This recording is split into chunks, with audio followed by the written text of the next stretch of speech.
El mayor depredador terrestre de la actualidad, al menos en términos de peso, es probablemente el oso polar. Estos gigantes del Ártico pueden llegar a pesar cerca de 800 kilos. Su dieta se basa casi exclusivamente en carne, y durante todo el año cazan focas, aunque también aprovechan cualquier oportunidad para alimentarse de morsas o incluso ballenas varadas. Pero si retrocedemos millones de años en el tiempo, hasta la era mesozoica, nos encontramos con los mayores cazadores terrestres que han existido, los dinosaurios terópodos. Estas bestias alcanzaban tamaños que hacen parecer pequeño al oso polar. Algunas especies superaban con facilidad las 8 toneladas, más de 10 veces el peso de un oso polar adulto. ¿Por qué esa diferencia tan brutal? Cualquiera que haya oído hablar de paleontología sabe que los animales prehistóricos son famosos por sus tamaños descomunales. Y aunque no todos los ancestros prehistóricos eran más grandes que sus equivalentes actuales, ya que hoy en día existen ballenas y caballos mucho más grandes que sus versiones antiguas, sí hay una tendencia general. Si existe un animal moderno, probablemente tuvo un antecesor prehistórico de mayor tamaño. Hoy en día tenemos depredadores espectaculares, bien adaptados a sus entornos, grandes felinos, osos, cocodrilos y hasta dragones de Komodo, pero ninguno de ellos se acerca al tamaño colosal de los terópodos.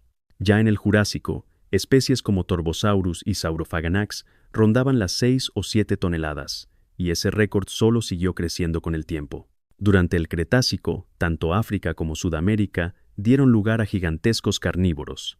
Géneros como Giganotosaurus, Mapusaurus y Carcharodontosaurus superaban las 7 toneladas con holgura. Incluso, existieron ejemplares como Scotty y Sue, dos Tyrannosaurus rex, cuyo peso se estima entre 11 y 12 toneladas. Ahora bien, si crecer tanto ofrecía tantas ventajas, ¿por qué no siguieron creciendo? La respuesta está en los límites biomecánicos y ecológicos. Cuanto más grande es un animal, más difícil se vuelve moverse, regular la temperatura corporal y encontrar alimento suficiente. Además, hay un punto en el que los huesos y los músculos simplemente no pueden con el peso. Algunos estudios sugieren que el tamaño máximo para un carnívoro terrestre eficiente ronda las 12 toneladas, justo donde se sitúan los mayores terópodos conocidos. Ir más allá probablemente habría sido una sentencia de muerte evolutiva. Pero, ¿por qué llegar a pesar más de una docena de veces lo que pesa un oso polar? ¿Qué razón evolutiva había para alcanzar semejantes proporciones? Lo primero que debemos entender es el cómo. Sabemos que los terópodos crecían de formas muy distintas. Por ejemplo, Mapusaurus crecía rápidamente en un corto periodo de tiempo, mientras que Spinosaurus tenía un crecimiento más lento y sostenido. Ambos alcanzaban tamaños monstruosos, pero con estrategias completamente diferentes. Para sostener cuerpos de más de 10 toneladas, los terópodos necesitaban algo más que fuerza, necesitaban eficiencia. A diferencia de los mamíferos actuales, que tienen un metabolismo constante y muy demandante, los dinosaurios pudieron haber tenido un sistema intermedio entre sangre fría y caliente. Este tipo de metabolismo, conocido como mesotermia, les habría permitido crecer rápido y mantenerse activos sin necesitar tantas calorías como un león del mismo tamaño. En otras palabras, podían alcanzar un tamaño descomunal sin estar comiendo cada hora del día. Ser grande tiene un coste enorme, exige una ingesta constante de energía y recursos, y pone a prueba el metabolismo del animal. Así que si una especie evoluciona hacia un tamaño gigantesco, es porque hay una presión ambiental que premia a los individuos más grandes, haciéndolos más exitosos a la hora de sobrevivir y reproducirse. Esas presiones pueden ser muchas, desde la necesidad de conservar el calor en climas fríos hasta la competencia sexual, pasando por las llamadas carreras armamentistas entre depredadores y presas. En el caso del oso polar, probablemente confluyen los 3 factores. Viven en regiones heladas, donde un cuerpo grande retiene mejor el calor. Los machos duplican en tamaño a las hembras, lo que sugiere una fuerte competencia por el apareamiento, y cazan focas grandes y escurridizas, lo que exige mucha potencia muscular.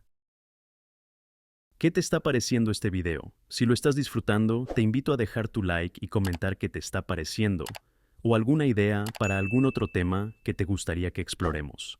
Dicho esto, continuemos con el video. Pero los grandes terópodos vivieron en un mundo muy diferente. Durante casi toda la era mesozoica, el planeta era mucho más cálido que hoy. Aún así, hay algunas excepciones. Por ejemplo, Nanooksaurus, un terópodo del extremo norte de América del Norte durante el Cretácico, medía unos 8 metros y vivía en una región bastante fría para la época. Sin embargo, los mayores terópodos no vivieron en esas regiones templadas, sino más cerca del Ecuador, lo que descarta que el clima frío fuera el motivo principal de su tamaño. Entonces, ¿qué hay del factor sexual? En algunas especies actuales, como los elefantes marinos, los machos más grandes y fuertes tienen más éxito reproductivo porque pueden dominar a otros machos y controlar grupos de hembras. Esto lleva a que cada generación produzca machos aún más grandes. Aunque es posible que algo similar ocurriera con los terópodos, no tenemos suficientes datos para confirmarlo. De hecho, hasta ahora solo hay un caso claro de un terópodo hembra de gran tamaño identificado. Un Tyrannosaurus rex apodado B-Rex, identificado como hembra por presentar hueso medular en la pelvis, una estructura que solo aparece en hembras ponedoras de huevos. Pero más allá de eso, el registro fósil aún no permite saber si hubo dimorfismo sexual claro en estas especies. Lo cierto es que sabemos aún menos sobre el comportamiento reproductivo o social de muchos otros terópodos, lo que hace imposible, por ahora, comprobar si el tamaño tuvo relación directa con el sexo o el apareamiento. Pero si queremos entender por qué estos depredadores llegaron a ser tan gigantescos, hay una explicación mucho más poderosa: el tamaño y la fuerza descomunal de sus presas. En la naturaleza moderna, las llamadas carreras armamentistas evolutivas entre depredadores y presas están bien documentadas, y no se trata solo del tamaño. Hay muchísimos ejemplos fascinantes. Por ejemplo, los murciélagos utilizan ecolocalización para cazar polillas, pero algunas especies de polillas han desarrollado mecanismos para detectarlos, e incluso para emitir ultrasonidos que interfieren con el sistema de los murciélagos y los alejan.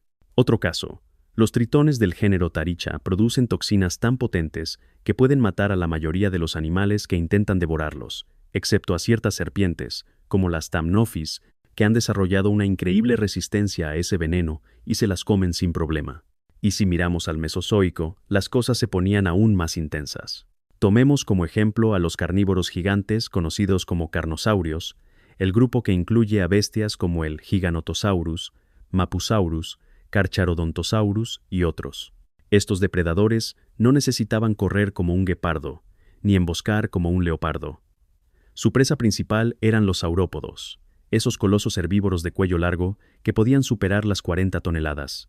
Para cazar algo así, un depredador necesita adaptaciones muy específicas: dientes curvados para desgarrar carne y cortar arterias, mandíbulas enormes para provocar desangramientos fatales, extremidades fuertes y garras que podían aferrarse a un cuerpo de proporciones absurdas. En el Jurásico ya existían formas tempranas de esta lucha titánica. Los primeros fósiles de grandes depredadores como el Allosaurus se encuentran junto a saurópodos como los Apatosaurus, Camarasaurus y Diplodocus, algunos de los cuales pesaban entre 20 y 40 toneladas. Con el paso del tiempo, los saurópodos evolucionaron hacia formas aún más grandes y mejor armadas, y los terópodos depredadores tuvieron que seguirles el ritmo. En Sudamérica, por ejemplo, apareció el Titanosauria, un grupo de saurópodos que alcanzó los mayores tamaños jamás vistos en un animal terrestre.